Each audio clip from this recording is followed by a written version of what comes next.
Welcome back to the High School Fan Zone on Wednesday night.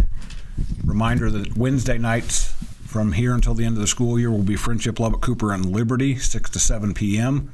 Monday nights will be the LISD school, so it will be Coronado, Estacado, Lubbock High, Monterey, 6 to 7:30 p.m. Next year we will add Memorial to the mix on Wednesdays, I assume. And there's some big news out at Memorial today, or at Friendship today. They named a new football coach, their first football coach, Jason Richards, that one of my guests tonight, Jaden Isler, knows fairly well because he's a fellow Clovis guy. Are you a Clovis native?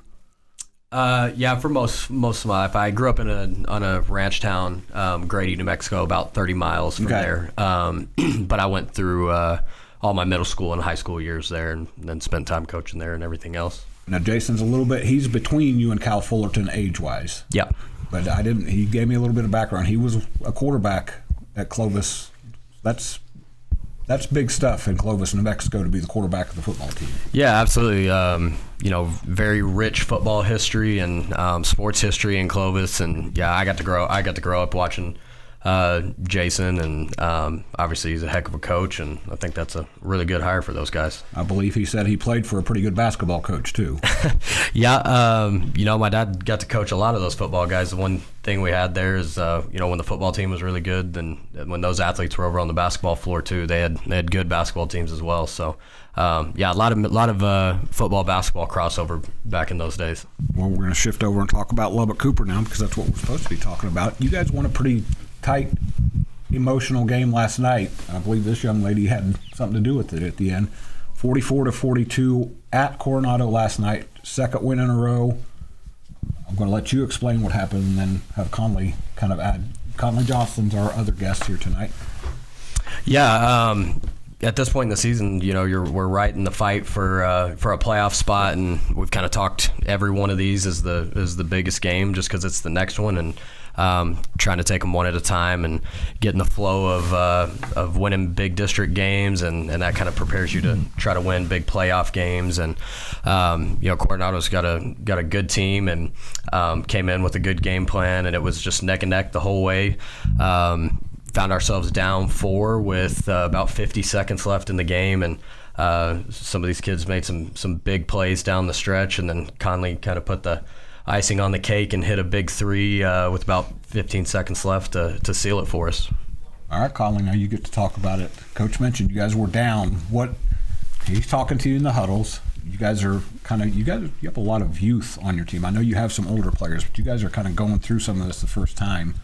What was the discussion as you guys were going through those last 50 seconds? It was really just to stay composed during the whole thing because we are such a young team and it's easy to get out of hand, and then that affects our gameplay. But it was mainly just to play how we play and then just do what we do best. So I'm going to guess that Taylor and Chloe got a lot of attention in those last 50 seconds. Yeah, we were able to get our first time out. We used right at the 50-second mark. We were able to get a set drawn up, and Chloe hit a big 3 right then to cut it to 1.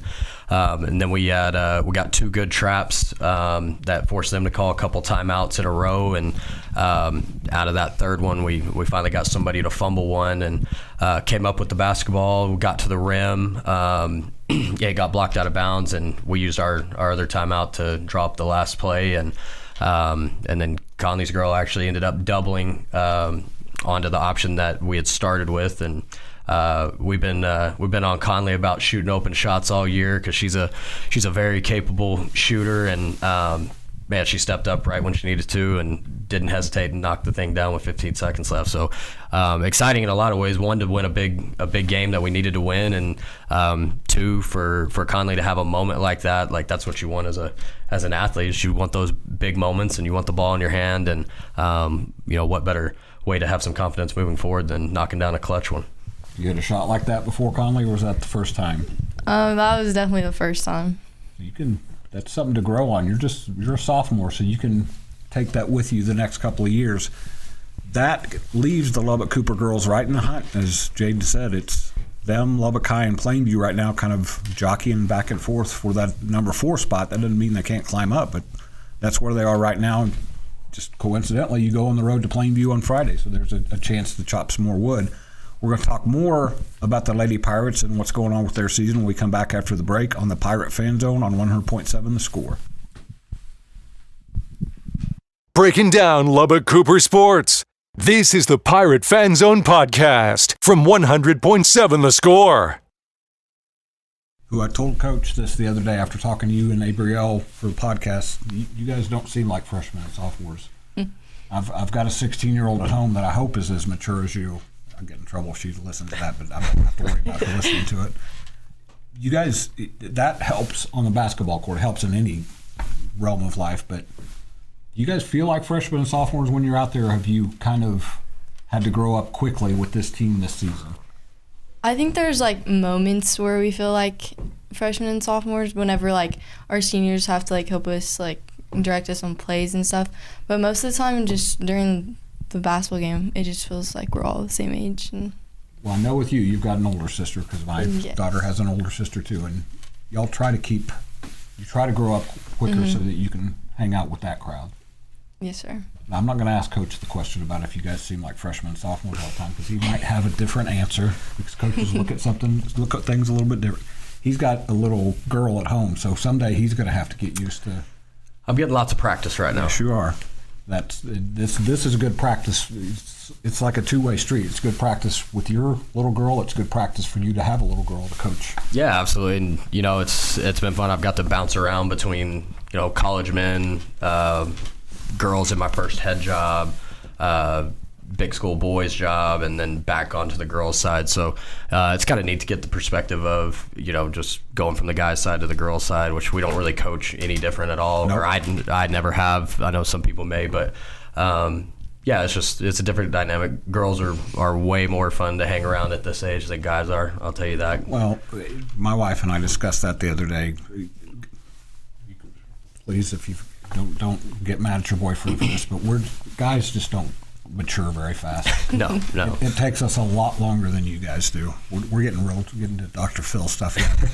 That what you just talked about, that's a dynamic that's pretty prevalent at Lubbock Cooper because Will Flemons has coached just about everybody. I mean, he was the Wayland Baptist women's coach. Right. He's coached 1A boys and girls, I believe. He's coached 6A boys.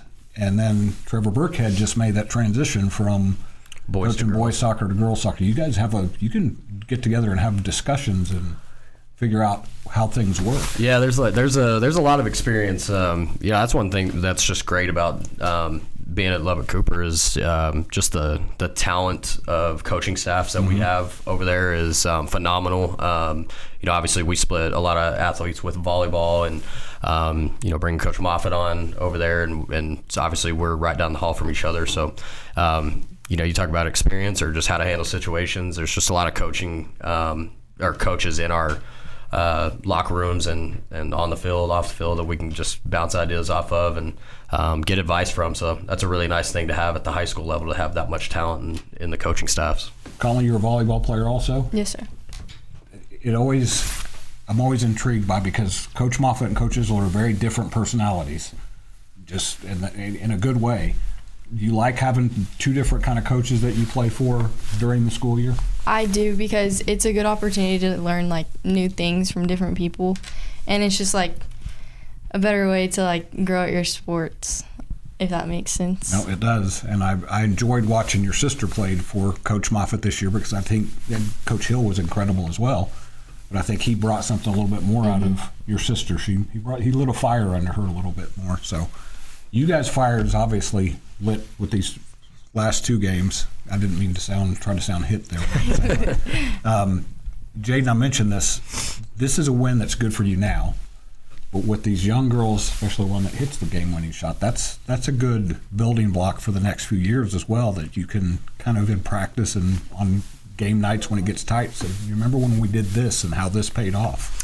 Yeah, you're going to go through, especially in a district as tough as ours and as deep as our district is, you get playoff atmospheres, you get playoff tension.